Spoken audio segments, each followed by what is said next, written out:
Bien, bonjour tout le monde. Nous nous retrouvons dans le cadre du cycle de formation Patrimoine en temps de guerre cet après-midi pour un cinquième webinaire avec le sujet Le patrimoine levant au cœur de la guerre de la Méditerranée au Tigre. Pour ce faire, je vais présenter les trois intervenants de cet après-midi. Madame Carole André de Sorme, qui est professeure en géopolitique, spécialiste des rapports de force et des violences au Moyen-Orient et dans les zones limitrophes. Madame Alba Porretta, adjointe au chargé de mission sur la protection du patrimoine en situation de conflit à la délégation du patrimoine à l'armée de terre. Et quelqu'un que j'ai presque envie de dire on ne présente plus, le sous-lieutenant Mathieu Pépé, qui est le chargé de mission sur la protection du patrimoine en situation de conflit à la délégation au patrimoine à l'armée de terre également. Merci à vous trois pour les présentations à venir. Ça va durer à peu près 1 heure, suivi de 30 minutes de questions. Je vous serais reconnaissante de bien vouloir couper tous vos micros pour que la qualité d'écoute puisse être optimale. Je vous laisse la parole. À tout à l'heure. Merci. Donc, alors c'est à moi l'honneur de commencer. Alors, je vais partager mon écran, le mettre en plein écran. Voilà. Est-ce que tout le monde voit bien? C'est bon? Ouais? Ok. Donc, moi, je vais introduire un peu cette région, expliquer sa composition, sa richesse, et donc à travers des cartes notamment. Et tout d'abord, donc je vais vous présenter la région, mais un peu plus largement, et tout le vocabulaire utilisé qu'on entend pour désigner justement cette région, ou du moins une partie de cette région, qui se situe pour la majorité des pays en Asie. Et d'abord d'ailleurs, le fameux croissant fertile, donc ce croissant fertile qui est représenté ici donc dans la zone verte, donc qui correspond à une partie de l'Égypte, l'ancienne Phénicie, c'est-à-dire Liban, mais également une partie de la Turquie, Mésopotamie, qui est à cheval entre l'Irak, également la Syrie, et donc qui jouxte la mer Méditerranée, mer Rouge et le Golfe Persique. L'autre terme aussi qu'on utilise notamment, c'est le fameux levant. Alors un terme de moins en moins évoqué notamment dans les médias, et ce levant correspond à quoi par rapport à cette carte? En fait, c'est toute la façade orientale de la Méditerranée. Et donc, c'est vraiment, comme je l'ai précisé sur cette carte, l'espace de contact entre l'Europe, l'Asie et le continent africain. Et donc, les pays qu'on retrouve dans ce fameux Levant sont donc la Turquie, Chypre, l'Irak, la Syrie, Liban, Palestine, Israël. Donc c'est tout ça qu'on appelle le Levant et qui correspond aussi, alors là de manière beaucoup plus élargie, au Mashrek. Mashrek qui par opposition au Maghreb, Maghreb soleil couchant, Mashrek soleil levant. Donc c'est cette zone tampon. Euh, Plus précisément, on a donc le Proche et Moyen-Orient. Alors c'est vrai qu'à travers aujourd'hui les médias, et là c'est vraiment une influence très anglo-saxonne, on parle de plus en plus du Moyen-Orient. Et par contre, là je souligne quand même l'erreur et enfin c'est très caricatural ce qui est évoqué aussi dans certains médias. Quand on parle du Proche-Orient, on ne parle que d'Israël et des territoires palestiniens. Or, le Proche-Orient, comme vous voyez sur cette carte, donc ce sont ces pays qui bordent la Méditerranée et donc font partie du Proche-Orient, l'Égypte, territoire palestinien, Israël, Liban, Syrie, Turquie. Mais on intègre aussi assez souvent dans cette analyse la Jordanie. Donc la Jordanie, c'est un peu là aussi un État tampon. Et le Moyen-Orient, qui est composé là aussi de pays arabes et pays non arabes, et d'ailleurs comme le Proche-Orient, je vais revenir là-dessus, hein, sur les trois marqueurs, les trois gros marqueurs identitaires. Toutes les pays du Golfe, Yémen, Sultanat d'Oman, Émirats, Qatar, Bahreïn que j'ai rajouté parce que dans certains cas, il ne figure même pas sur la carte parce que c'est un petit pays, une petite monarchie. Jordanie, Irak, Koweït, Iran, Afghanistan. Et dans ce Moyen-Orient, on intègre de plus en plus aussi dans les analyses le Pakistan. Voilà, donc un peu toutes les appellations, tout le vocabulaire utilisé. avant de passer justement à cette mosaïque culture, ces grands marqueurs identitaires qui sont toujours d'actualité. Et il y en a trois principaux qui sont, alors chronologiquement, le marqueur identitaire le plus ancien, c'est le marqueur perse, donc qui correspond à l'Iran. Et le marqueur perse, donc l'Iran, c'est aujourd'hui l'un des pays qui a l'histoire la plus ancienne, on va dire une histoire continue nationale, c'est-à-dire avec un pouvoir centralisé la plus ancienne, puisque l'Iran a plus de 2500 ans. Et donc c'est le marqueur, je vais vous montrer une autre carte, qui évidemment à l'époque est beaucoup plus étendue que l'Iran actuel dans ses frontières, et donc qui remonte à 1500 ans avant notre ère, et qui a dominé une grande partie de ce Proche et Moyen-Orient. Je vais vous montrer cette carte. Voilà, là, ça vous donne déjà un aperçu de l'Empire perse, vraiment dans la période de l'âge d'or, où il était le plus étendu, donc qui à l'époque intègre bah, l'Arménie, donc une grande partie du Caucase, le Caucase Sud, l'actuelle Turquie, qui déborde aussi un peu sur le continent européen. L'Égypte a été aussi sous domination perse, et toute la Mésopotamie, jusqu'à une partie de l'Asie centrale, en intégrant évidemment l'Afghanistan. Voilà, donc c'est une histoire moins connue, mais qui a été extrêmement, en tout cas, marquante. Et on le verra aussi sur le plan linguistique et encore une fois ethnico-culturel. Je reviens sur cette carte-là, puisque le deuxième marqueur identitaire qui vient après sur le plan chronologique, c'est le marqueur arabe. Et donc, ce marqueur arabe, le monde arabe, vient de la péninsule arabique. L'Arabie saoudite n'existait pas, évidemment, à l'époque. Et cette péninsule arabique, d'où va, on va dire, émerger également l'islam, puisque l'islam est né dans cette péninsule arabique, que l'islam a été également diffusé en arabe, d'où la confusion aussi qu'on a souvent, à savoir que quand on est arabe, on est forcément musulman, quand on est musulman, on est forcément arabe. Ben, c'est ni l'un ni l'autre. C'est-à-dire que bien sûr, l'islam a été diffusé en arabe, puisque est né dans le monde arabe, mais aujourd'hui, les plus grands pays musulmans ne se trouvent absolument pas dans ce proche Moyen-Orient et ne sont pas du tout arabes. C'est l'Indonésie, le Pakistan.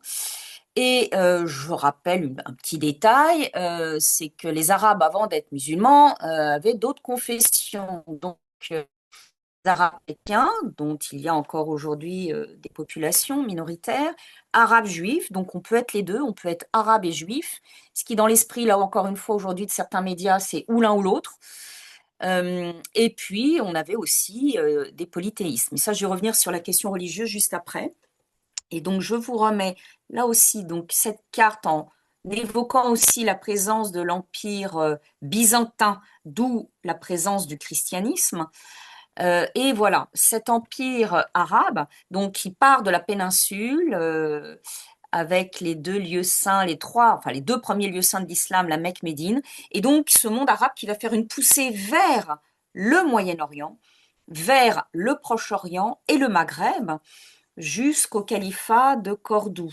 Et là aussi, je me permets juste, même si ça ne correspond pas à la région sur laquelle on est aujourd'hui, de préciser une chose, c'est que le califat de Cordoue, on fait beaucoup l'erreur de dire que c'était un califat arabo-musulman, c'était un califat berbéro-arabe musulman.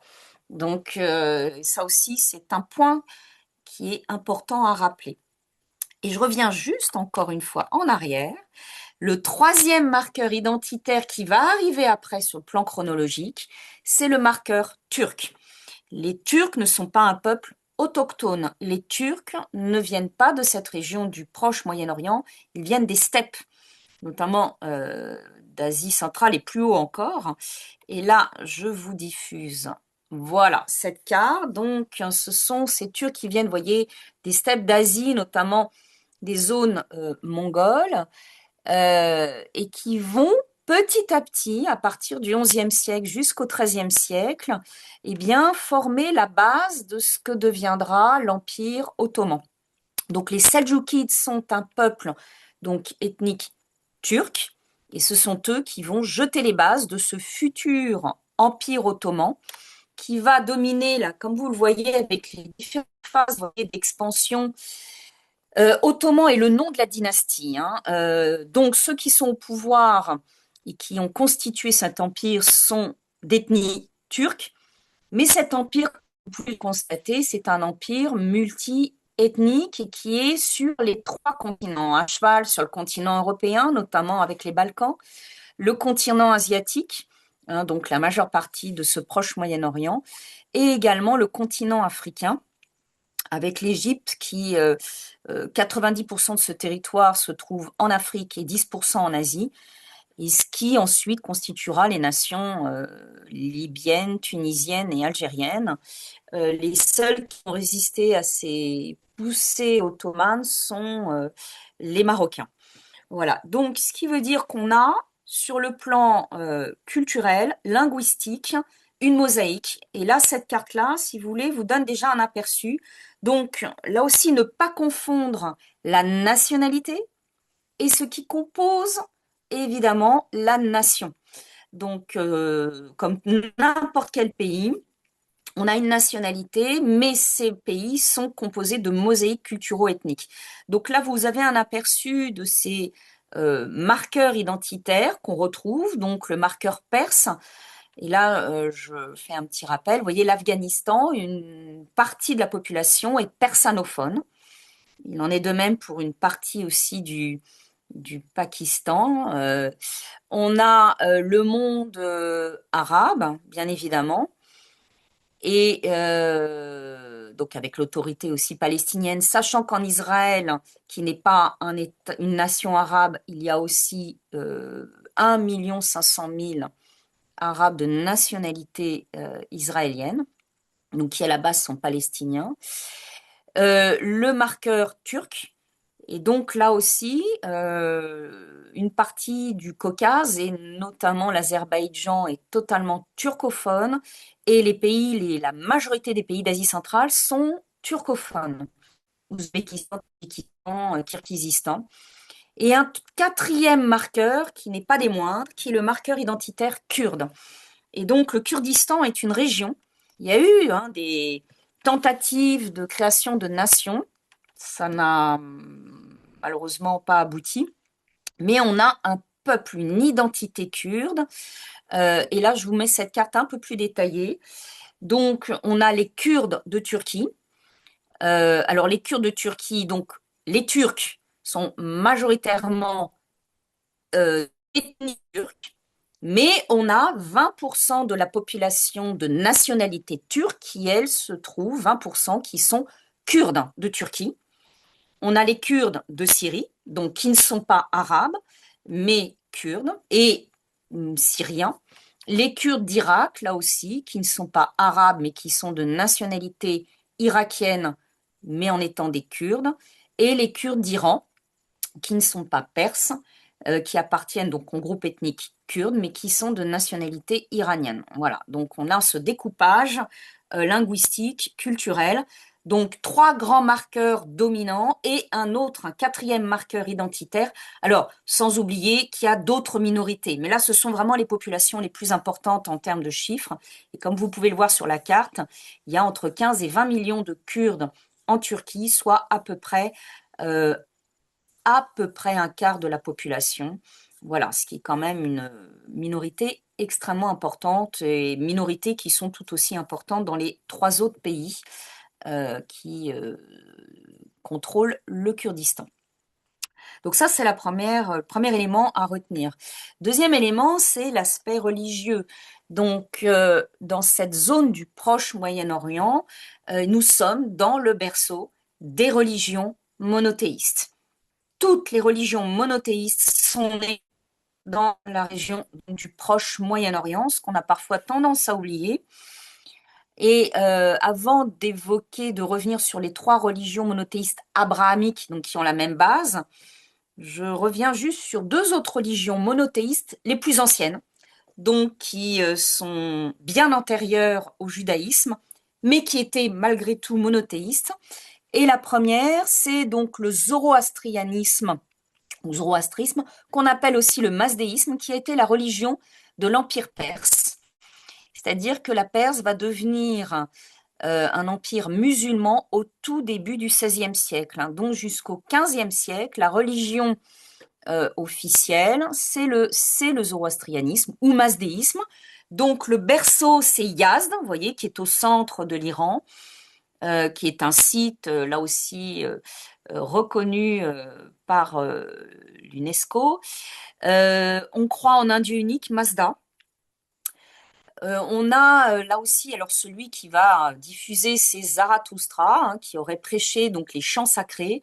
Donc les chants dateraient d'environ 3750 ans, mais les traces de cette religion sont plus anciennes encore. Et comme toutes les religions, c'est d'abord oral.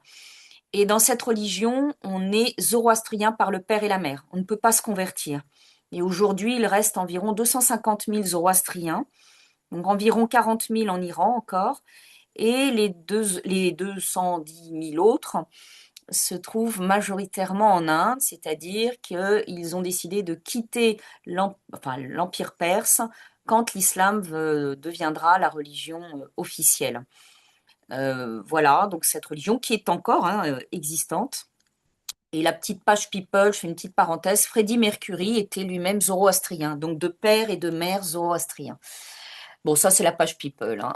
Je passe à la deuxième religion monothéiste, là aussi la plus ancienne, qui est le yézidisme. Alors, les yézidis, c'est particulier. C'est à la fois une minorité ethnique et c'est à la fois une religion monothéiste syncrétique.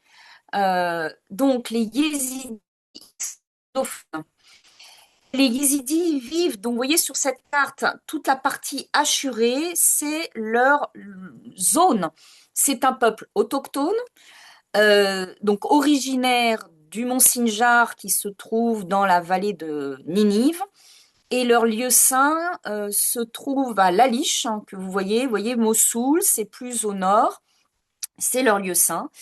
C'est une religion dont on peut débuter, enfin en tout cas les traces qu'on retrouve 4750 ans avant donc le calendrier chrétien et 990 ans avant le calendrier juif.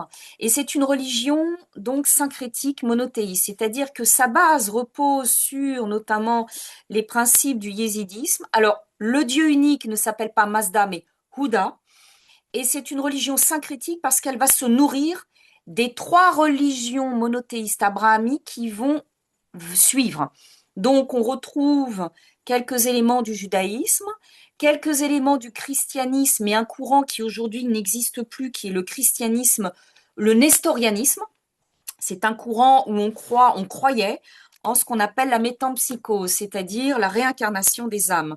Quand un yézidi meurt, il se réincarne en un bébé yézidi. Et dans cette religion, la religion a aussi emprunté des éléments à l'islam soufi, l'islam mystique. Donc, autant vous dire que pour Daesh, bon, ça sera évoqué tout à l'heure. Déjà, avec Daesh, les membres de Daesh, quand on n'est pas musulman comme eux, on est quand même très mal parti. Je vous rappelle qu'ils ne représentent pas l'islam, le vrai islam, hein. Mais alors, quand on est yézidi, autant vous dire que là, c'est même plus la peine. C'est comme on dit, la peine de mort directement. Et les yézidis ont été victimes d'un génocide commis par Daesh. Et là aussi, on ne peut pas se convertir dans cette religion. On est dit par le père et par la mère. Cette carte là aussi de cette mosaïque religieuse, donc on retrouve le judaïsme, christianisme, islam. Donc ces trois religions abrahamiques qui, dans l'ordre chronologique, judaïsme d'abord, christianisme après et islam ensuite. Et je rappelle que l'islam reconnaît les deux autres religions monothéistes. Et là, dans cet islam, je vous ai mis cette carte-là, qui est une carte qui met en avant donc les deux principales branches de l'islam, l'islam sunnite, l'islam chiite. L'islam sunnite est en orange, l'islam chiite en rouge, et l'islam sunnite représente 85% des musulmans dans le monde, et l'islam chiite 14,8% des musulmans dans le monde, et l'islam chiite est principalement présent au Proche-Moyen-Orient, sachant que les deux pays où la proportion est la plus importante sont l'Iran. 90% des Iraniens sont musulmans chiites, ce qui ne veut pas dire qu'ils soient croyants et pratiquants, ça c'est un autre aspect. C'est un pays très sécularisé. L'Irak, 63%, la Turquie, 20%. Le Liban, on estime entre 35 et 40% des Libanais sont chiites. Yémen, 49%, les fameux zaïdites, les Houthis. Afghanistan, 20%. Arabie Saoudite, Qatar, Koweït, Émirats, 15% à peu près. Et au Qatar, Émirats sont essentiellement des Libanais. Voilà à peu près les proportions. Donc une richesse là aussi culturelle. Et là, je vous ai mis cette carte un peu plus détaillée dans la répartition. Voilà, donc on voit déjà aussi cette mosaïque. Et puis, autre point important, c'est justement cette région qu'on dit fragmentée et un Moyen-Orient conflictuel. Je vais aller très très vite, hein. Je rappelle juste un élément essentiel pour comprendre aussi cette zone, c'est la structure sociétale qui est clanique. La fameuse Assabiya, qui a été forgée par Ibn Khaldoun, qu'on considère comme vraiment le père de la sociologie. Et c'est lui qui va définir ce que c'est, à savoir que la Sabiya, c'est la tribu, c'est le clan. Donc on appartient d'abord à un clan avant d'appartenir à une nation. Et ça, c'est fondamental pour comprendre la structure aussi de la région. Ce qui explique que quand un pays vacille, un État vacille, comme ça a été le cas de l'Irak, eh bien, on va avoir tout de suite le réflexe de se repositionner sur son clan. Ce qui explique pourquoi aussi, quand les Américains ont débarqué en 2003, on va avoir en Irak 2 guerres civiles. Voilà. Et le découpage, quand l'Empire ottoman va s'effondrer, on va avoir ce découpage. Vous voyez, il reste plus que ça au moment 1914, au moment où la guerre va éclater de l'Empire ottoman, donc un empire qui a complètement, qui est parti en déliquescence. Et c'est la Première Guerre mondiale qui va également le faire définitivement tomber, avec notamment les accords de Sykes-Picot, qui après la guerre, les Français et les Britanniques vont se partager la région et donc vont plaquer la nation, l'État-nation, sur cette zone qui est justement clanique et créer des nouveaux États. L'État libanais, l'État syrien, l'État irakien. Bon, la Palestine, on sait très bien que malheureusement, il n'y a jamais eu d'État. Et la Transjordanie, qui faisait partie de la Grande Palestine, qui deviendra la Jordanie. Voilà, cette fragmentation aussi, quand les Français avaient le mandat, ils ont fait un découpage. Alors le Grand Liban, qui va être découpé, qui est né en 1920, et puis une structure là aussi qui va être maintenue par les Français, ce qui va aussi, en tout cas, renforcer la mosaïque culturelle en Syrie. Le Liban fragmenté, puisque là on a 18 confessions religieuses, donc ça vous donne une vision là un peu plus élargie de ce qu'est cette mosaïque religieuse au Liban. La Syrie aussi avec une mosaïque religieuse moins importante qu'au Liban, mais malgré tout présente. Cet Irak fragmenté, mais là aussi avec une mosaïque de peuples et de confessions. Cette Turquie qui va finalement être l'héritière de cet empire ottoman, qui va naître un peu sur les cendres de l'empire ottoman, et ces États-nations, une vue globale. Et pour terminer, je vais céder ensuite la parole à Alba, juste une petite frise montrant les principaux conflits donc, qui ont véritablement fracturé en profondeur la région. Et là aussi, mis en péril le patrimoine. Et aujourd'hui, pas qu'aujourd'hui, mais des conflits, certes, qui s'attaquent au patrimoine. Et à travers le patrimoine, on s'attaque à l'identité d'un peuple. C'est-à-dire en détruisant un patrimoine d'un pays, on cherche aussi à effacer l'existence d'une population. Donc on est vraiment dans un nettoyage, ce qu'on appelle aussi parfois un génocide ou nettoyage culturel. Et on voit là aussi ces derniers temps, évidemment, là je vous montre quelques photos, mais je ne vais pas m'apesantir là-dessus parce que ça va être abordé après, sur Palmyre qui a été évidemment victime du régime syrien et de Daesh surtout. Mossoul qui était une ville multiculturelle, multiconfessionnelle, qui va être une ville martyre, avec son patrimoine chrétien, musulman qui va être détruit, bien évidemment. Ici, vous avez les photos prises à Gaza, parce que Gaza, il y avait un patrimoine. Le palais du Pacha qui a été quasiment entièrement détruit. La mosquée Al-Omari également sérieusement endommagée. Alors, je dis à l'Iran, puisque l'Iran également a subi pas mal de dégâts, notamment avec les frappes américaines et israéliennes. Et là, c'est le palais de Golestan, un des plus beaux palais de Téhéran, qui a été extrêmement impacté par l'impact des frappes. Et ici, le Liban, Baalbek, qui a été beaucoup, en tout cas, menacé en 2024 lors des frappes israéliennes. Tyr, qui est là aussi dévasté et le patrimoine antique est vraiment mis en péril.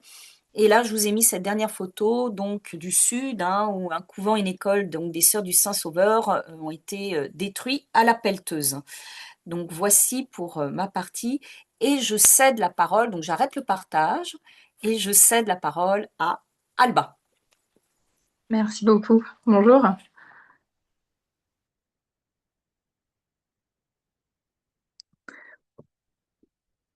Alors, petit instant.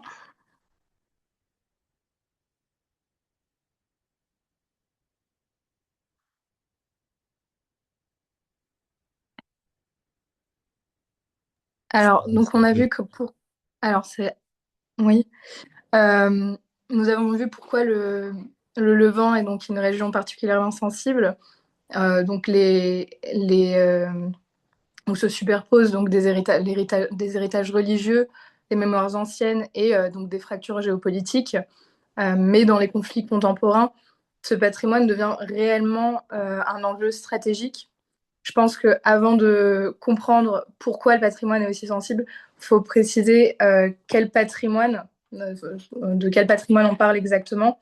Évidemment, il y a le patrimoine matériel, donc qu'on va le plus voir et constater à travers les atteintes qui sont perpétrées, donc les sites archéologiques, les monuments religieux, euh, les musées, les centres historiques, le patrimoine immatériel.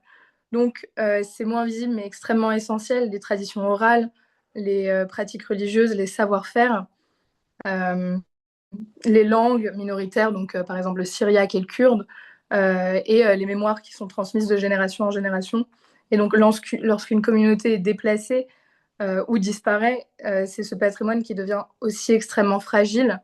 Et à cela, on pourrait ajouter aussi un patrimoine qui est souvent oublié, c'est le patrimoine documentaire, donc les archives, les manuscrits, les registres d'état civil, qui constituent aussi un élément essentiel pour la mémoire des sociétés. À Mossoul comme à Alep, par exemple, les bibliothèques et les centres d'archives ont été incendiés et cela emporte des siècles d'histoire et de transmission. Donc au Levant, le patrimoine est extrêmement dense et imbriqué. Et, euh, et donc cette richesse patrimoniale explique aussi pourquoi les destructions ils prennent une dimension particulièrement sensible dans les conflits. Donc on va passer à... merci. Donc les atteintes au patrimoine ont donc des logiques multiples et donc sont imbriquées. Euh, Rarement un site est détruit pour une seule raison. Derrière chacune des attaques se mêlent donc des enjeux idéologiques, économiques, militaires et politiques. Depuis le dynamitage des Bouddhas de Bamiyan par les talibans en 2001, la question patrimoniale prend une dimension internationale et nouvelle.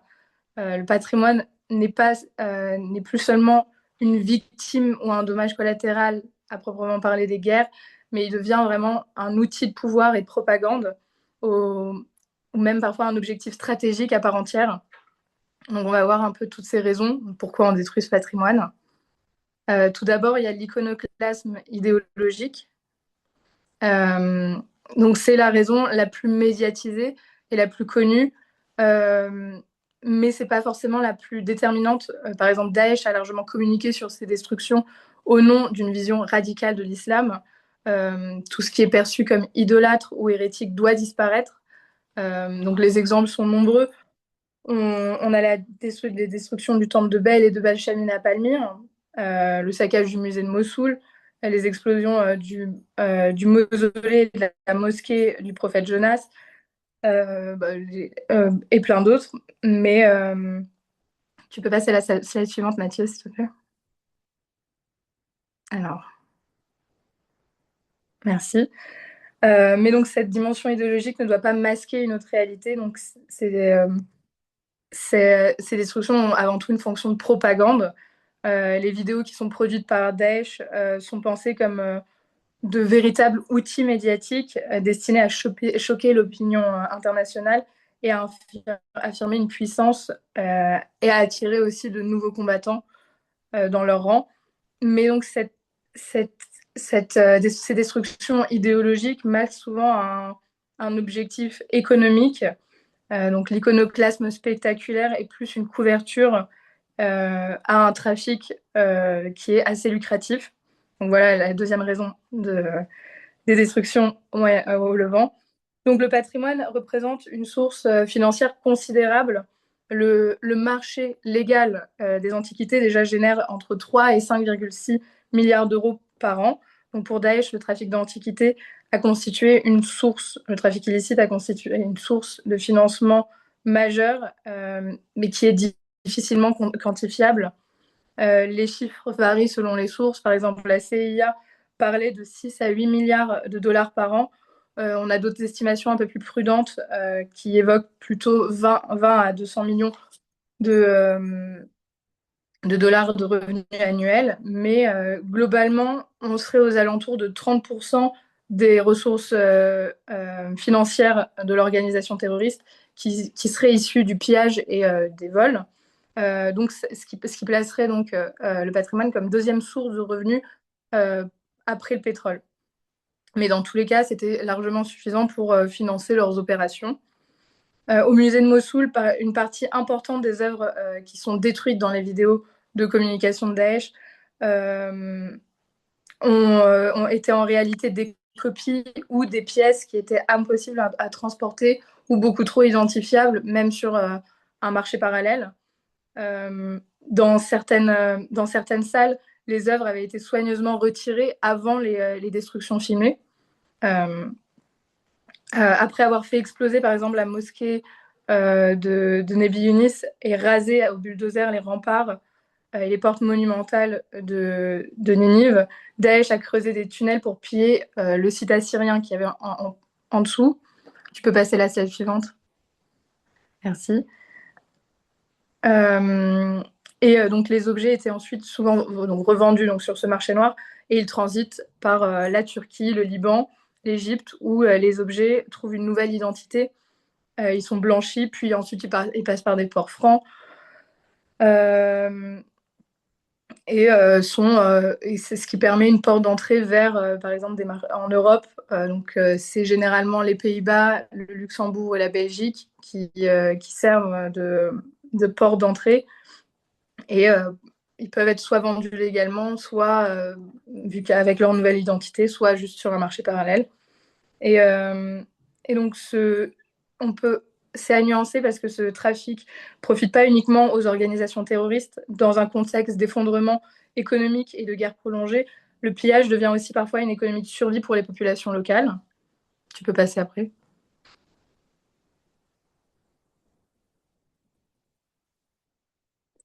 Et voilà. Donc, une troisième explication pour ces destructions, c'est aussi la guerre urbaine et les destructions collatérales. Donc, troisième. Merci. Toutes les destructions ne sont pas intentionnelles.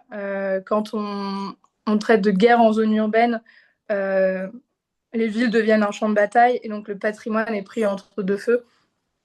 Il y a des chiffres accablants, par exemple, à Alep, c'est quasiment 30% du site UNESCO de la vieille ville qui a été détruit entre 2012 et 2016, plus de 10% des bâtiments historiques qui ont été rayés de la carte, et sur 518 bâtiments évalués, 56 ont été complètement détruits, 82 sévèrement endommagés.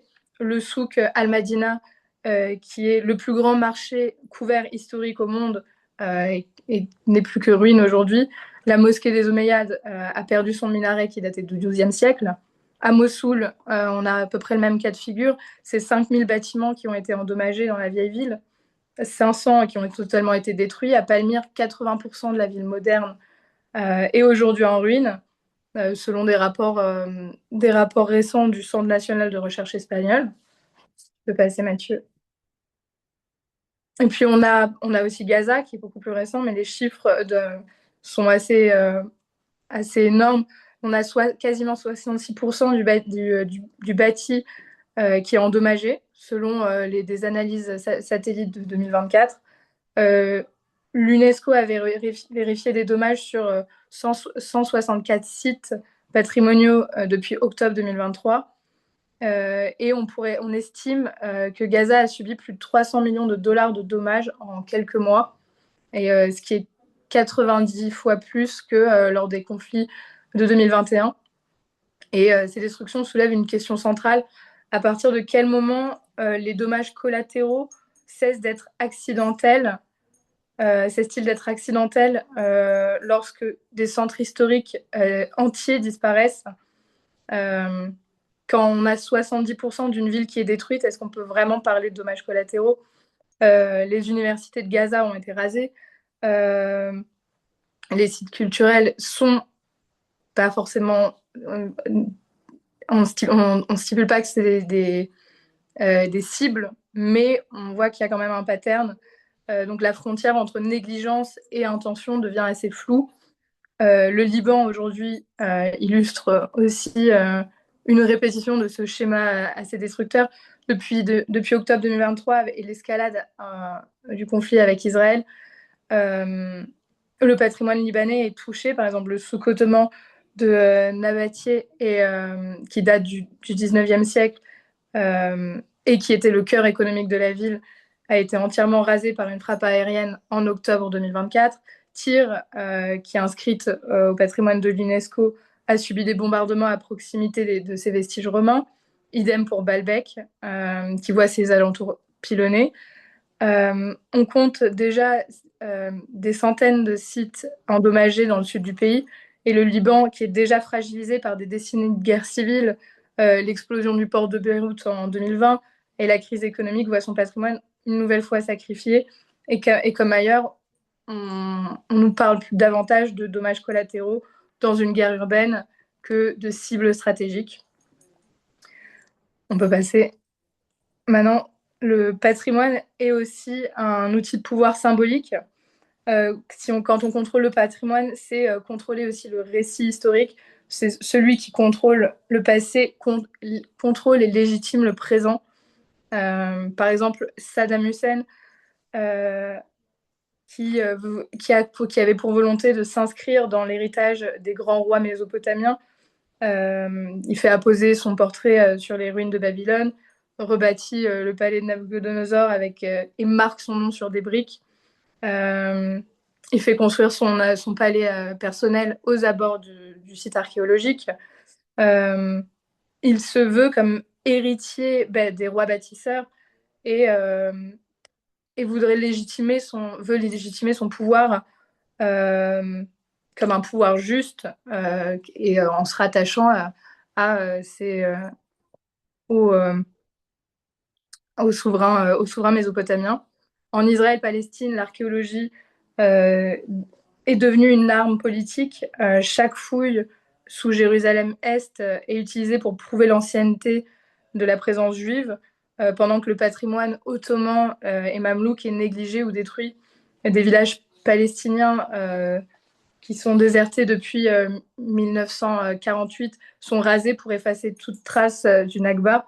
Et à l'inverse, certaines découvertes donc archéologiques sont contestées ou leur contexte est manipulé. On va rappeler, même si Carole a détaillé un petit peu ça, mais le cas spécifique de l'effacement identitaire, si ça nous amène à ça, c'est une des raisons des destructions du patrimoine. Donc, lorsque Daesh, par exemple, s'attaque à 68 sanctuaires yézidis au Sinjar en août 2014, ce n'est pas uniquement les sanctuaires qui disparaissent, c'est vraiment la preuve même de l'existence de ces populations qui est effacée. Idem pour les villages chrétiens dans la plaine de Ninive qui sont complètement vidés. Les églises sont profanées. On a Karosh, Bartella, Carmel. Et donc c'est vraiment l'ancienneté du christianisme syriaque qui est niée. Et pour les communautés chrétiennes d'Orient, ces destructions s'inscrivent dans une longue histoire de persécution et d'exode. Et donc chaque église qui est détruite, c'est un argument de plus pour ne pas revenir ou pour accepter que cette terre n'est plus la leur. Ce qui nous amène aussi à donc à la notion de mémoricide qu'on a vu dans la précédente conférence qu'on a fait avec le génocide arménien. Mais donc oui, quand on détruit les traces, on détruit l'ancrage historique de ces populations. Et donc voilà, donc ce que nous voyons ici, c'est vraiment que le patrimoine est le miroir de la violence. Donc il y a à la fois donc, une victime de l'iconoclasme radical, une marchandise dans un trafic mondialisé, un dommage collatéral donc de la guerre urbaine, un outil de propagande, une cible intentionnelle et dans une stratégie d'effacement identitaire. Et voilà. Et donc je vais laisser la parole à Mathieu pour... Merci beaucoup. Du coup, j'avais pas passé les slides au bon rythme. Ah, bah, c'est pas grave. Voit les slides, alors évidemment, ça bug, forcément. Ça bug quand c'est ma présentation. C'est génial. Si vous me laissez 2 minutes. Alors, on va quitter. OK. Ça devrait le faire. Ok, super, ça fonctionne. Bon, déjà, une grosse partie a été dite depuis le début du webinaire. Je vais essayer de respecter le timing. Je dépasserai peut-être un petit peu, mais on aura quand même du temps pour les questions. Des choses qui ont été déjà dites, mais que je rappelle, mais sous un autre angle, c'est que effectivement le patrimoine, et on a déjà vu au cours des derniers webinaires de cette année, mais les précédents encore, on fait beaucoup de redites, mais avec d'autres exemples, c'est que l'humain est au cœur de la préoccupation en termes de protection du patrimoine.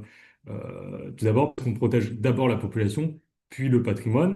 Ça, c'est des basiques qu'on a dans la Convention de la Haye et qu'on préfère rappeler à toute fin utile. Et donc, en fait, le patrimoine est intimement lié à l'humain et l'humain intimement lié au patrimoine. Une fois qu'on a dit ça, c'est très bien, mais il faut donner des exemples et c'est les exemples qu'on donne aussi à nos propres chefs à titre de retour d'expérience pour leur rappeler qu'il y a une responsabilité militaire. Alba a commencé un petit peu à parler des aspects stratégiques et militaires derrière la destruction, mais aussi derrière la protection.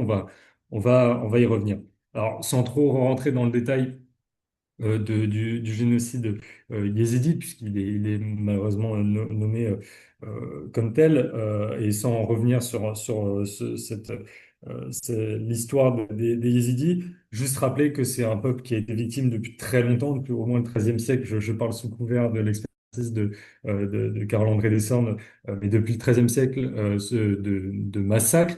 Jusqu'en 2014, donc continuité des massacres jusqu'en 2014 avec l'offensive de l'État islamique qui s'inscrit dans cette longue histoire de violence. Plus précisément, ce qui nous intéresse là, c'est la nuit du 3 au 4 août 2014. Donc, l'État islamique s'empare de la région de Sinjar. Donc, on a vu dans la présentation précédente où se situait le Sinjar, qui est le principal foyer de population yézidi, donc dans le nord de l'Irak.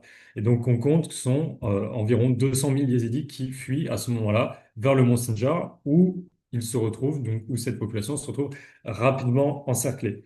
Sans revenir sur cette offensive, ce qui nous intéresse dans cette partie-là, c'est l'aspect patrimoine.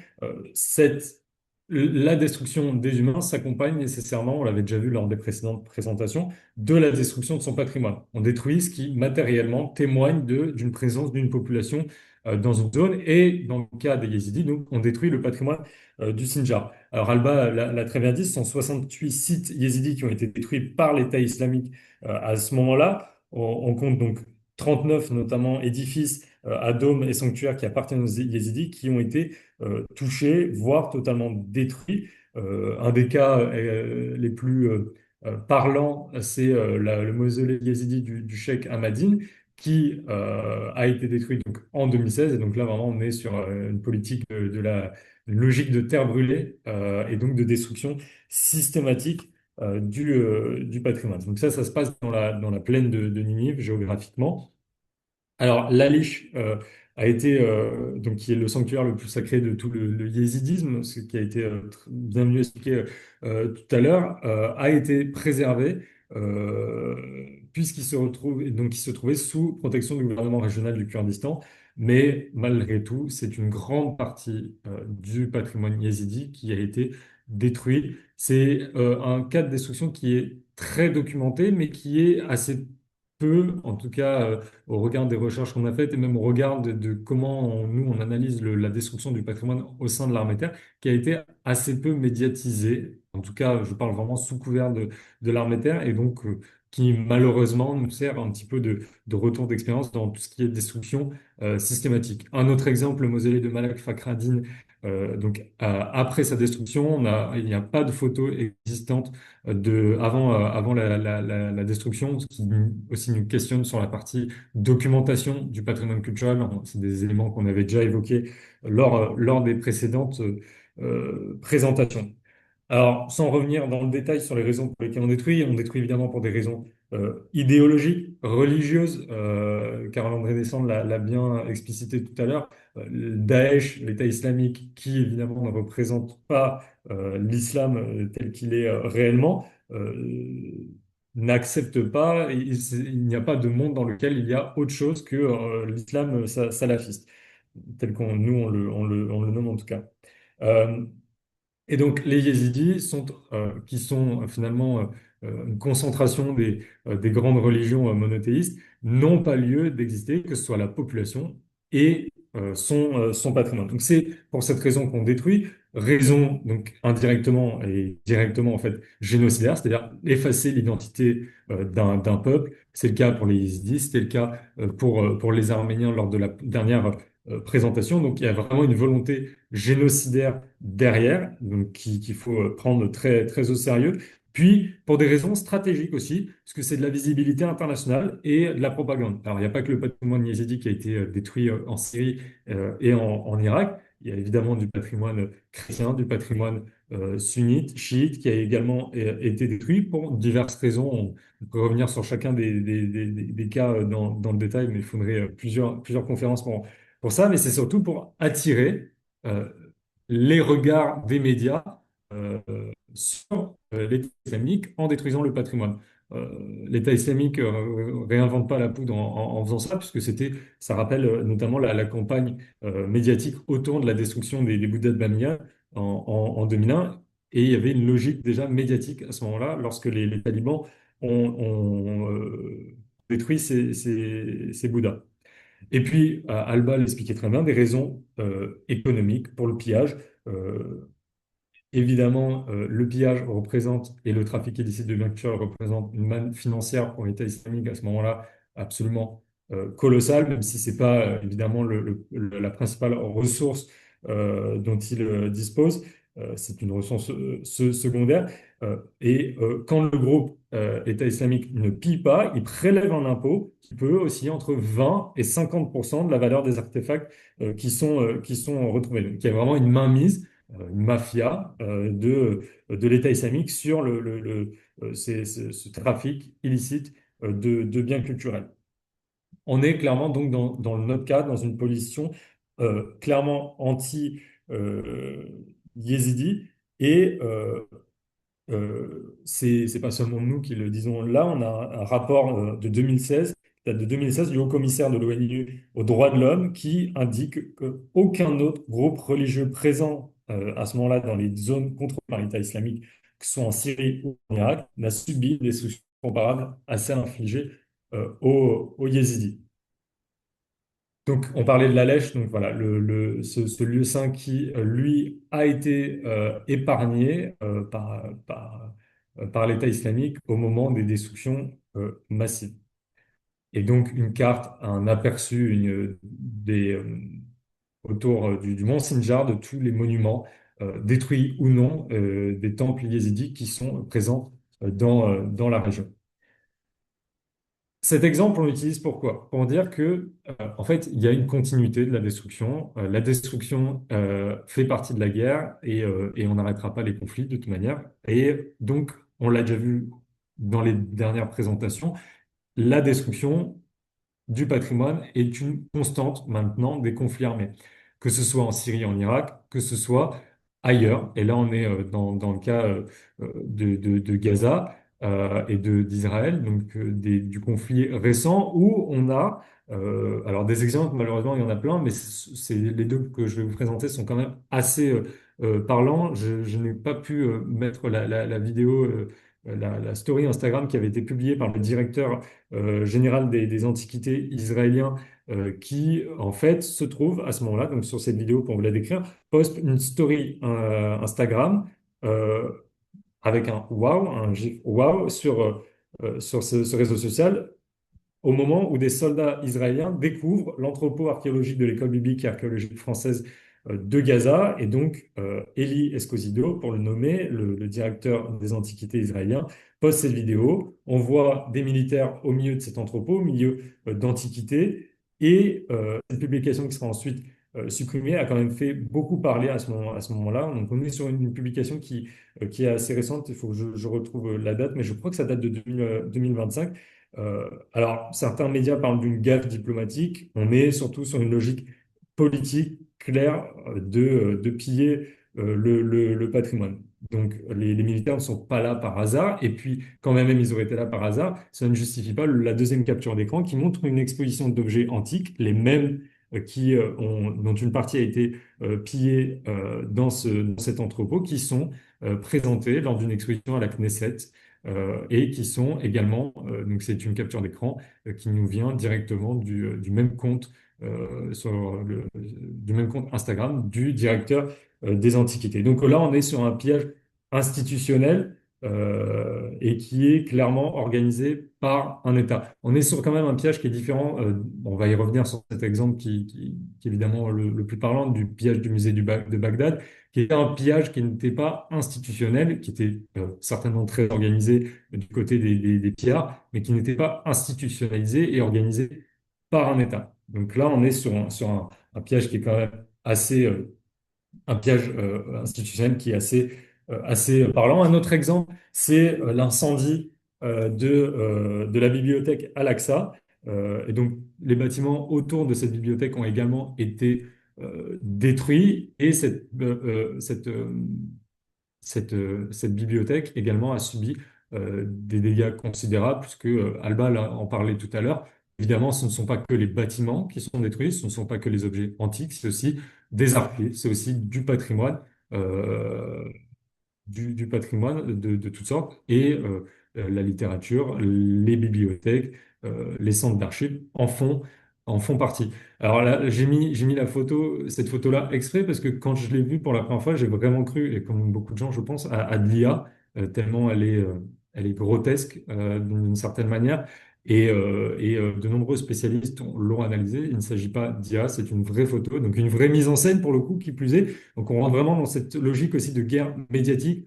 On ne se cache plus de détruire, puisqu'on affiche clairement notre intention de détruire le patrimoine, et ce, malgré évidemment les obligations juridiques qui sont imposées aux différents États, quels qu'ils soient.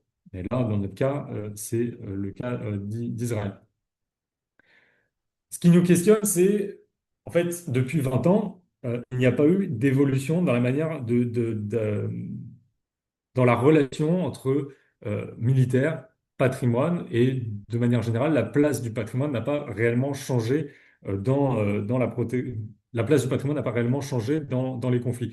20 ans, c'est la date, la distance qui est choisie entre nous et le cas du musée de Bagdad. Alors, sans revenir sur cet exemple qu'on avait déjà abordé lors de nombreuses précédentes présentations lors des derniers webinaire, rappel très rapide, 2003, les forces de la coalition et les Américains donc, arrivent en Irak, envahissent l'Irak, pour le dire plus clairement et plus crûment. Et à partir de cette invasion, l'armée américaine est alertée par un certain nombre de spécialistes, notamment des archéologues, des chercheurs, sur la nécessité de protéger le patrimoine. Or, clairement, ce qui est dit par le sous-secrétaire à la Défense à ce moment-là, Douglas Face, euh, pour le citer, c'est: je n'ai pas le temps pour ces conneries. Le musée est pillé en avril 2003. C'est un pillage qui est extrêmement rapide et où la plupart des objets présents dans le musée sont pillés et ne seront pas retrouvés pour une grande partie. Et puis après ce pillage, le secrétaire à la Défense rétropédale et dit, oui, bon, des erreurs, on en a fait, tout le monde en fait, et la destruction du patrimoine, évidemment, est une partie de la guerre, et il faut composer avec. Oui, mais cela aurait pu être évité. Alors on a ce point de départ, et preuve en est, la destruction du patrimoine a un impact sur les stratégies militaires, puisque 20 ans après, on continue d'en parler. Alors, la guerre en Irak est critiquable sous de nombreux aspects. Là, on se concentre vraiment sur la partie patrimoine. Et donc, qu'est-ce que souligne ce conflit? Bah, plusieurs constats. Déjà, c'est l'incapacité des planificateurs militaires à prendre en compte la culture dans leur analyse de la situation du patrimoine en Irak. Ce qui n'est plus le cas aujourd'hui. On a pu le voir lors des précédentes présentations, mais je préfère faire un rappel. Aujourd'hui, le rôle du conseiller culturel, c'est avant tout de planifier au regard du patrimoine la mission du chef sans substituer le patrimoine à l'objectif initial, mais en intégrant le patrimoine comme une constante du conflit armé, comme un élément à prendre en compte sur le terrain. Ce qui n'a pas été fait par les Américains à ce moment-là, ce qui n'était pas fait d'ailleurs il y a 100 ans déjà par les Français pendant la Première Guerre mondiale. Donc, c'est pas seulement les Américains, c'est une constante. Il y a une incapacité des militaires à prendre en compte ce sujet-là dès la planification.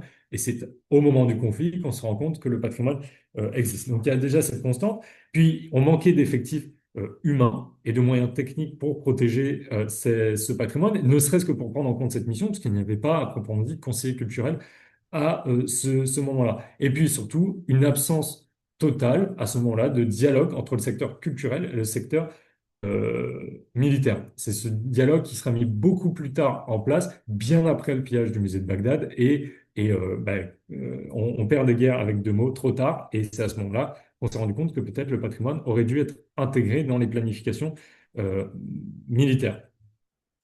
Ce qui a fauté, de manière générale, c'est que du côté de la culture, et c'est pas mon propos, c'est le propos de Peter Stone qui est donc qui est le directeur du Blue Shield International, qui écrit en 2022 dans un article que ce qui a fauté du côté du côté patrimoine, c'est d'avoir considéré le patrimoine comme seulement objet patrimonial, comme objet de beaux-arts et non pas pour son intérêt militaire. Et c'est ce rétexte-là de la guerre en Irak qui nous permet aujourd'hui de non plus présenter au chef militaire le patrimoine comme objet de beaux-arts, même s'il peut avoir une appétence pour les beaux-arts, mais comme objet dans l'intérêt de la mission. Il ne faut pas être dupe. Quand on protège le patrimoine en temps de conflit armé, on le protège parce que ça sert aussi l'intérêt de la mission. Évidemment qu'il y a une dimension éthique derrière, on l'avait déjà vu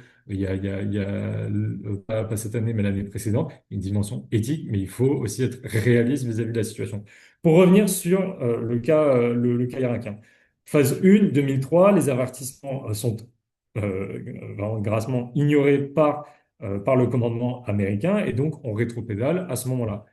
Ce qui n'empêche pas, du coup, en mars, donc mars-avril 2003, le pillage du musée national de Bagdad. On compte 15 000 objets quand même qui sont pillés. On avait déjà évoqué lors de précédentes présentations, il n'y a pas que le musée de Bagdad qui est pillé à ce moment-là. Il y a de nombreux sites archéologiques qui le sont également, même si le musée de Bagdad, c'est l'événement un petit peu majeur et l'événement le plus marquant. La Bibliothèque nationale est incendiée, compte que ce sont quand même 60% des archives qui sont totalement perdues après cet incendie. Et puis, une continuité du commandement américain de refuser d'intervenir malgré les appels des personnels des musées. Une troisième phase, 2003, entre 2003 et 2005, où on continue à ne pas protéger le patrimoine, voire pire, on occupe des sites archéologiques qu'on transforme en base militaire. Alors, le point le plus marquant, c'est le camp Alpha. J'ai pu retrouver cette carte il y a 2 jours que je n'avais jamais pu utiliser auparavant. Et donc, ce camp Alpha est installé sur le site de Babylone entre avril 2003 et décembre 2004. Et donc, on creuse des tranchées, on installe des héliports, on dégrade le patrimoine, notamment la porte d'Ishtar, et on compte que ce n'est pas seulement Babylone qui est utilisé comme un site militaire, mais au moins entre 7 à 8 autres sites qui sont utilisés comme base. Donc, il n'y a aucune volonté à ce moment-là de protéger le patrimoine. Une quatrième phase entre 2005 et 2009 où voilà, on commence à mouliner, on commence à comprendre que le patrimoine, c'est important, que on commence du côté américain à recruter des spécialistes du patrimoine, que ce soit dans l'armée américaine, dans l'armée britannique. On met en place des programmes de formation qui sont à ce moment-là très sommaires comparé à ce qui est fait aujourd'hui en matière que ce soit en France ou à l'étranger d'ailleurs, c'est pas pour faire l'apologie du système français, mais des programmes de formation qui restent quand même sommaire, qui reste intéressant, mais qui explore les bases du sujet. On développe des outils pédagogiques comme des cartes à jouer qui sont distribuées aux soldats. Aujourd'hui, on fait de moins en moins ce type d'outils parce que ça reste un petit peu gadget comparé à ce qui peut être mis en place par les armées alliées comme l'armée de terre française. Mais il faut souligner l'existence de, de ce type d'outil. Et puis surtout, la Convention de l'Haye ratifiée par les États-Unis en 2009. Alors, si on regarde du côté positif, effectivement, si on regarde avec un regard positif, c'est forcément une avancée. D'autres auteurs qui ont été étudiés dans le cadre de cette présentation nomment plutôt ce type d'action comme un complexe militaro-archéologique. Alors, ce ne sont pas mes mots, ce sont les termes de Yanis Amilakis qui a fait des recherches qui a conduit des recherches sur l'occupation des sites archéologiques en Irak par l'armée américaine. Et donc, lui nomme cette initiative comme un complexe militaro-archéologique qui est ni plus ni moins une alliance structurelle entre archéologues et militaires qui légitime les opérations militaires en conférant une forme de respectabilité culturelle aux armées qui dépolitisent la guerre et qui transforme l'armée en partenaire de préservation. Donc pour lui, c'est un simulat qui permet de justifier la présence américaine sur place. Après, c'est un parti pris. On peut se positionner d'une manière comme d'une autre. Quoi qu'il en soit, il faut souligner l'existence de ces outils. Et puis, on quitte un petit peu l'Irak. En 2011, on s'éloigne de cette zone pour aller en Libye. La Libye, c'est un point de départ, finalement, d'une meilleure prise en compte du patrimoine à la suite de la guerre en Irak qui, sur le plan patrimonial, disons-le, est un fiasco. Et à ce moment-là, les armées américaines se rattrapent, entre guillemets, puisqu'ils prennent en compte le patrimoine libyen lors de l'opération Unified Protector en Libye. Alors, on s'éloigne du proche Moyen-Orient tel qu'on l'a découpé tout à l'heure, mais c'est un point nodal en matière de protection du patrimoine, puisque c'est à ce moment-là qu'on commence à réfléchir à une doctrine pour la protection des biens culturels et donc au rôle que peuvent jouer les militaires. Et finalement, ce sont des bonnes pratiques qui sont évoquées au cours de cette opération qui auraient dû être prises en compte par les Américains en Irak, et ce, dès 2003. Je ne reviens pas sur cette doctrine, puisque clairement, ça devrait faire l'objet d'une présentation à part entière. Quoi qu'il en soit, ce qu'il faut retenir, c'est que à ce moment-là, cette future doctrine donne plus de pouvoir aux militaires en matière de protection du patrimoine, leur confère une réelle responsabilité, en plus des responsabilités qui sont déjà données par la Convention de l'Haye de 1954, et instaure un dialogue clair, du moins sur le papier, entre professionnels du patrimoine et militaires. Euh, il faut non plus. Alors, je fais une parenthèse sur ce sujet, une parenthèse dans la parenthèse, en disant qu'il ne faut pas être dupe. Les Américains ne sont pas allés eux-mêmes composer les listes des biens culturels à protéger en Libye au moment de cette opération de Unified Protector. C'est le bouclier bleu américain qui leur fournit les listes, accompagné d'une liste complémentaire de l'UNESCO, pour avoir les listes, les biens culturels à protéger. Donc c'est vraiment un hasard, un concours de circonstances, du moins une volonté, un effort fourni du côté culturel vers les armées pour leur fournir les listes. Je ferme cette parenthèse et je ferme la partie Unified Protector en insistant simplement sur l'existence d'une potentielle doctrine à partir de 2023 qui aurait dû être adoptée à l'OTAN et qui aurait permis aux militaires déployés dans les régions du monde, et là, dans notre cas, au Proche-Orient et au Moyen-Orient, de mieux protéger les biens culturels. Or, et on rentre dans notre région, en 2023, à l'OTAN, c'est la Turquie la délégation turque, qui a refusé d'adopter la doctrine telle qu'elle était décrite, telle que je vous l'ai décrit à l'instant, alors sans rentrer dans le gros détail, mais voilà, qui a refusé cette doctrine en 2023. Raison politique, raison stratégique. L'idée là, c'est pas de rentrer dans la tête des Turcs. Certains soulignaient à ce moment-là qu'il était possible que ça ait un lien avec les Kurdes qu'on va évoquer précédemment au début de la présentation. Quoi qu'il en soit, c'est la Turquie qui a bloqué le processus d'adoption de cette doctrine. Et finalement, aujourd'hui, on se retrouve encore une fois sans doctrine militaire euh, et notamment otanienne pour la protection des biens culturels, ce qui n'empêchera en aucun cas finalement à une quelconque force armée, que ce soit américain, une force armée européenne, de reproduire les mêmes erreurs que les Américains en 2003. Je ferme la parenthèse sur ce document. Pour rentrer dans la partie plus contemporaine des dernières années, avec des exemples quand même de bonnes pratiques aussi en matière de protection des biens culturels. Le cas libanais, c'est certainement le plus parlant, et tant mieux, ça colle à la région qu'on étudie aujourd'hui. Pour refaire l'histoire un petit peu de la protection du patrimoine au Liban, sans remonter non plus jusqu'à Mathusalem, la protection du patrimoine au Liban, elle est prise en compte après l'explosion du port de Beyrouth en 2021. À ce moment-là, le régiment indépendant de travaux, qui correspond au régiment de génie en France, est appelé pour déblayer la zone portuaire de Beyrouth. Et en déblayant, il découvre qu'il y a du patrimoine aussi qui a été détruit. Alors, c'est du patrimoine architectural euh, moderne qui a été détruit. On va revenir sur cette ambivalence entre patrimoine archéologique, ancien, antique, et la considération pour le patrimoine contemporain, moderne, au Liban notamment. Mais force est de constater que ce régiment-là va commencer un peu par hasard, encore une fois, à travailler sur les biens culturels. Et donc, le général Haïdar, Youssef Haïdar, à ce moment-là, chef de corps de ce régiment, commence à développer une expertise qui va prendre très rapidement de l'ampleur sur la protection des biens culturels. On parle de la création d'un centre de formation théorique, mais aussi pratique, avec un musée factice permettant de conduire des exercices en situation dégradée.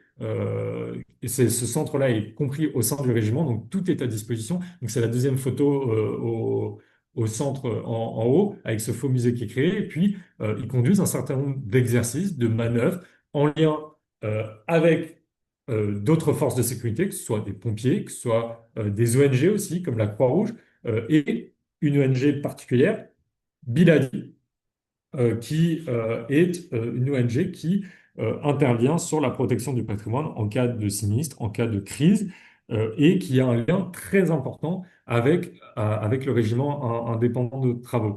Ce régiment-là dispose de centres de formation, comme je le disais, il dispose également de véhicules et il dispose de matériel de protection des biens culturels. Et donc, on dirait pourquoi la France est allée 2 fois en mission au Liban pour échanger avec ces forces armées, puisque clairement, ils ont un temps d'avance sur toutes les armées du monde. Peut-être l'armée ukrainienne est au même niveau aujourd'hui, mais clairement, il y a un gap entre cette armée-là et les armées, du moins occidentales, qui travaillent sur ces thématiques. Et donc, en fait, nous, on y allait non seulement pour apprendre ce qu'ils font, parce qu'on apprend nécessairement des États qui sont davantage dans l'urgence.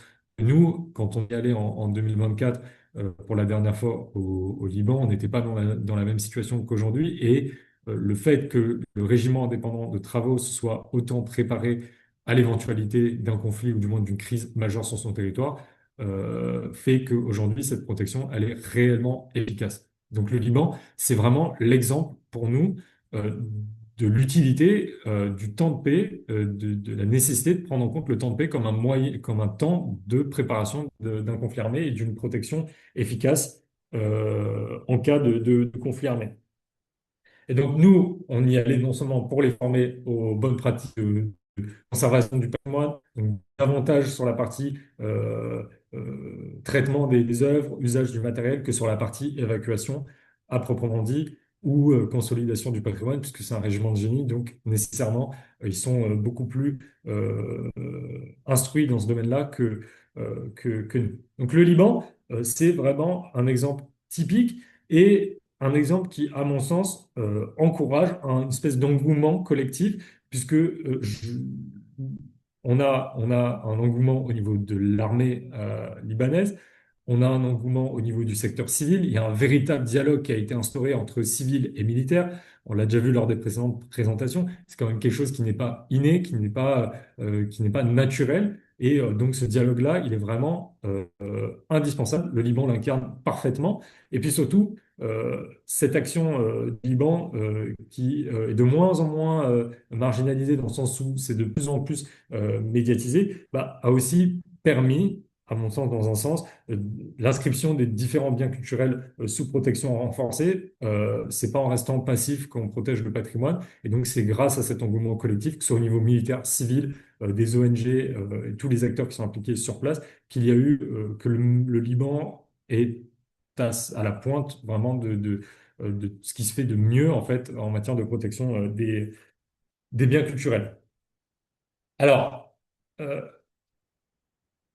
évidemment, donc, le dialogue entre civils et militaires, il est indispensable. On en avait déjà parlé, je fais une très courte parenthèse dessus. Aujourd'hui, on considère que le CIMIC, donc les relations civilo-militaires, donc ce qu'on appelle le CIMIC, est la clé de compréhension, la clé pour une meilleure protection des biens culturels en situation de conflit armé. Et donc ça, le Liban l'a extrêmement bien compris. Et ça, en France, on essaye de plus en plus de l'appliquer en instaurant un dialogue avec des organismes civils et en collaborant de plus en plus au niveau international. Je ferme la parenthèse, c'était pour souligner que le Liban sert aujourd'hui d'exemple en matière de protection des biens culturels. Je termine très rapidement sur la période post-conflit, parce qu'on a beaucoup parlé de ce qui se passe pendant le conflit et en situation dégradée, mais il faut aussi se questionner sur le processus post-conflit. On a vu que les conflits, on n'est plus dans une logique de conflit, temps de paix, guerre, re-temps de paix. On est dans une logique beaucoup plus diffuse et il y a ce qu'on appelle le brouillard de guerre qui induit forcément une potentielle résurgence de la violence et une escalade, alors une résurgence du conflit et une escalade de la violence. Donc, quand on parle de post-conflit, on parle au niveau militaire d'une transition, d'un passage de pouvoir entre du militaire jusqu'au civil, et il faut le faire de la bonne manière, parce qu'il y a beaucoup de cas, et je voulais vraiment en parler très rapidement, beaucoup de cas où la reconstruction du patrimoine, la réparation du patrimoine devient en fait un objet politique et où la population est totalement écartée de ce processus. Alors, très rapidement sur le Liban et l'Irak. Pour le Liban, la reconstruction du patrimoine après la guerre civile, alors on remonte un petit peu dans l'histoire, évidemment, relève d'enjeux économiques, d'enjeux fonciers. On a des enjeux évidemment mémoriels, des enjeux identitaires, car André Dessant disait très bien, il y a 18 communautés religieuses au Liban, donc il faut composer avec ces 18 religions. Au Liban comme en Irak, il y a plusieurs éléments à souligner. Hein. C'est qu'il y a eu des projets de reconstruction du patrimoine, mais on s'est principalement concentré sur le patrimoine antique. On parle de Direction générale des antiquités au Liban, on ne parle pas de ministère de la Culture à proprement dit, on parle vraiment d'un directeur ou directrice générale des antiquités. Donc le patrimoine moderne, qui en fait témoigne quand même d'une identité locale, est complètement euh, délaissé. Cependant, il est faux de dire que seule la DGA a la main sur les politiques patrimoniales et mémorielles, notamment au Liban, il existe le Conseil pour la reconstruction et le développement, qui est un organisme qui est intimement lié à une société qui s'appelle Solidaire, qui est la Société libanaise pour le développement et la reconstruction de Beyrouth, qui est une société qui a été créée en 1994 par vote du Conseil des ministres en vue d'aménager et de reconstruire le centre-ville donc, de Beyrouth endommagé par la guerre. Cependant, en fait, ce schéma-là ne prend absolument pas en compte la population, la volonté de cette population vis-à-vis de son patrimoine et ne prend absolument pas en compte le patrimoine moderne. Ce qui a conduit à la destruction de nombreux bâtiments historiques et emblématiques qui ont été détruits et remplacés généralement par des gratte-ciel. Alors, je, je- on manque de temps, on pourra rentrer dans le détail de ces questions-là si nécessaire pendant le temps de questions. Mais le motto de cette société solidaire, donc, qui est créée par Rafik Hariri, euh, le motto, c'est Beyrouth, ancienne city of the future, et avec une volonté de reconstruire finalement un patrimoine, un liman idéalisé, peut-être même imaginaire par moment, comme en témoigne cette photographie sur la droite, et qui ne prend absolument pas en compte la population locale, ses aspirations et la véritable histoire en fait d'une zone dans laquelle on reconstruit du patrimoine du coup entre guillemets. Ce qui aboutit à la reconstruction avec comme je disais, des grands gratte-ciel, des centres, euh, des centres historiques qui sont finalement devenus plus des zones de consommation à grande échelle. Euh, alors, je m'en remets à Carole-André-Descentes, je ne me rappelle plus du nom du quartier, mais à proximité de la mosquée de, de Beyrouth qui est emblématique. On a vraiment un quartier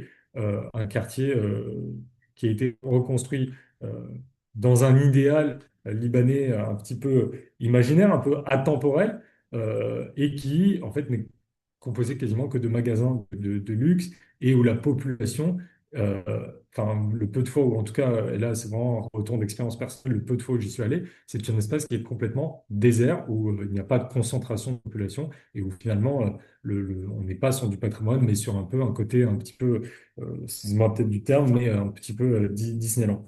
Euh, pour, pour ce qui est de l'Irak, ben, on est un petit peu sur une non prise en compte du patrimoine et des enjeux réels du patrimoine où on restaure en fait des biens culturels, des sites de manière complètement brouillonne et où on dénature finalement certains sites emblématiques. Il y a le Kouchla ottoman de Bagdad qui a été restauré au jet de sable après 2014. Il y a une volonté de restaurer, évidemment, mais ça endommage totalement la structure du site et finalement, on ne prend absolument pas en compte la protection, on ne prend pas en compte le caractère réel du patrimoine. Désolé, je vais très vite sur cette partie, mais parce qu'on manque vraiment de temps. Et finalement, ces restaurations nous questionnent. Est-ce que quelle est la part de responsabilité finalement de la population dans la restauration de son patrimoine? Euh, et pourquoi des grands organismes comme l'UNESCO ou comme Alif par exemple aujourd'hui reconstruisent certains biens culturels et pas d'autres? La mosquée Al-Nouri la reconstruction a été conduite par l'UNESCO, mais financée en grande partie par les Émirats arabes unis. Alors, ça nous questionne aussi sur euh, euh, comment redonner le pouvoir à une population auquel un patrimoine appartient vis-à-vis de sa propre identité. Est-ce qu'un bien culturel qui a été, dont la restauration a été financée par les Émirats arabes unis, est-ce que c'est pas un petit peu dénaturer ce patrimoine et finalement écarter une population locale, que ce soit à l'échelle d'un quartier, d'une ville, d'une région, d'un pays, de ses propres biens culturels, de son propre patrimoine? C'est tout un tas de questionnements qui pourront être nourris par les questions qu'on pourra poser après.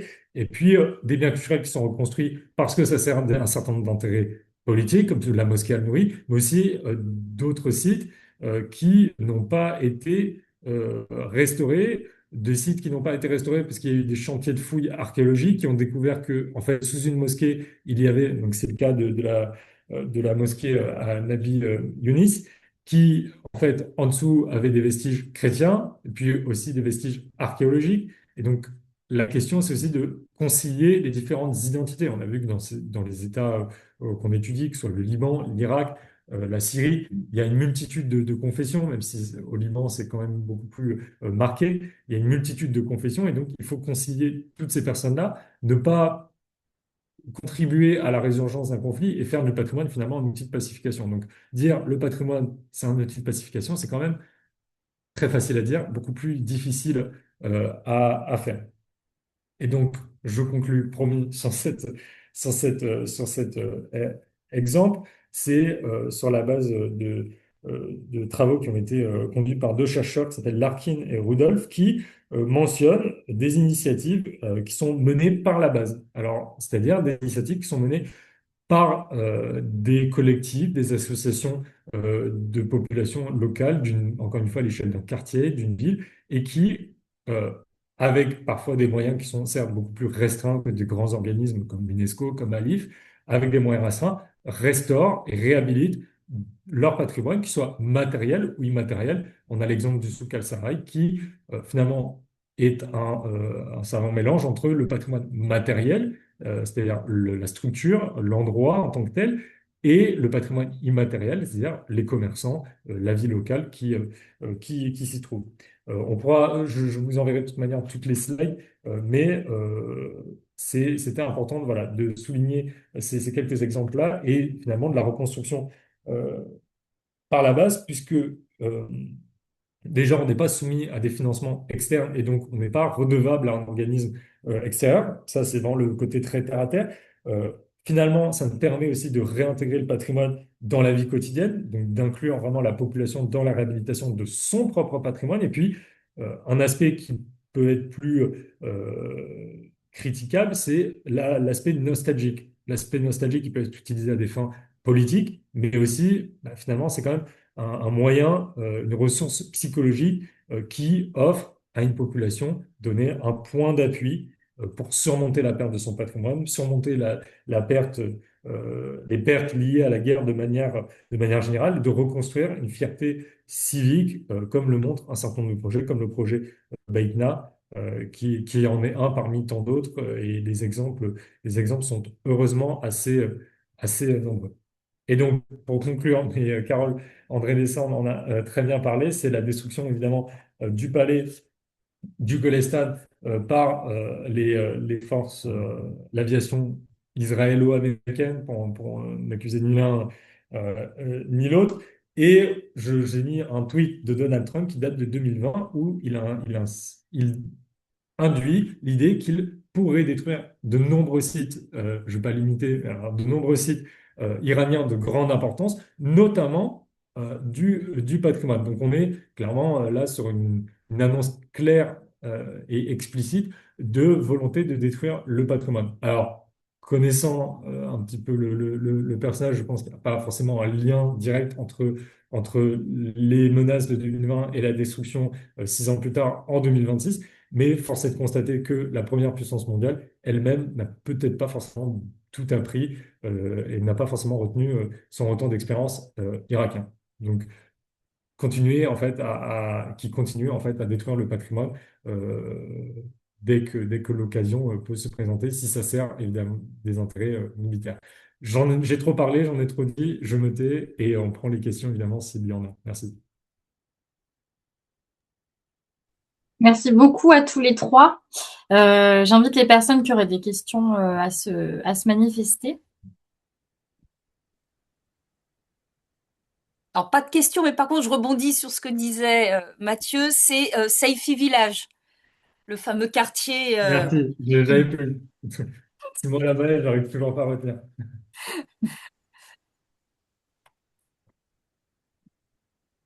où beaucoup de clips ont été tournés, notamment avec les chanteuses libanaises. Donc il y a quand même un côté patrimonial là-bas. Immatériel, mais Quand même. patrimonial. Ah bah, je peux partager, tiens, j'ai une photo justement. Si ça vous embête pas, je partage 30 secondes. Voilà, voilà à quoi ça ressemble.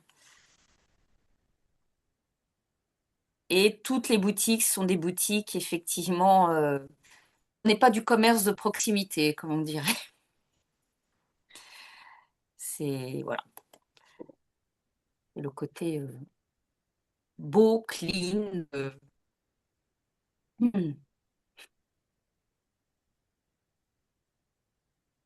Bon, a priori, il n'y a pas de questions.